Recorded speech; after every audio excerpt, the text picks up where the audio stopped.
ऐका ना मंडळी, बाप्पा तर आपल्या प्रत्येकाच्या घरी आले. मग उकडीचे मोदक तुम्ही तांदळाच्या पिठीचे बनवले, पण गव्हाच्या पिठीचे बनवले का? चला तर आज मी तुम्हाला दाखवते. इथे कढईमध्ये 1.5 वाटी पाणी घ्यायचं, त्यात चमचाभर तूप, पाव चमचा साखर, पाव चमचा मीठ टाकायचं. पाण्याला उकळी आली खळखळून त्यात 1.5 वाटी गव्हाचं पीठ टाकायचं, मस्त मिक्स करून द्यायचं आणि झाकण ठेवायचं आणि एक दणदणीत 10 मिनटं वाफ घ्यायची.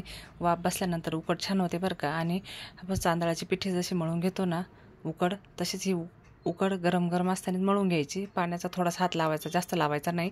नंतर थोडासा तुपाचा हात लावून मस्त लोण्यासारखा गोळा तयार करायचा. बघू शकता मस्त लोण्यासारखं पीठ झालं आहे ना. आणि मग आपण जसं सारण करतो ना ओल्या खोबऱ्याचं, तसंच गूळ, ओलं खोबरं, खसखस, वेलची, काजू, बदाम टाकून मस्त सारण बनवायचं. हातावर जशी तांदळाची पारी करतो तशी करायची. जर नसेल जमत तर तुम्ही पोळपाटावर थोडंसं तूप लावून लाटून घ्यायचं बरं का. तरी पण लाटून पण छान होते, एकदम मस्त लाटता येते. आणि मस्त एकदम गच्च भरून सारण भरायचं आणि मस्त असा पाऱ्या करायच्या आणि मस्त असा मोदक वळून घ्यायचा. बघू शकता मस्त अशा कळ्या पडल्यात आणि मस्त मोदक झालाय का नाही, दिसतोय पण छान ना. तर मग आपल्या आवडीच्या बाप्पांचा असा मोदक आपण बनवूया. तर अशी पारी लाटून घेतली तरी पण छान मोदक होतो बरं का. मस्त असे मोदक वळून घ्यायचे.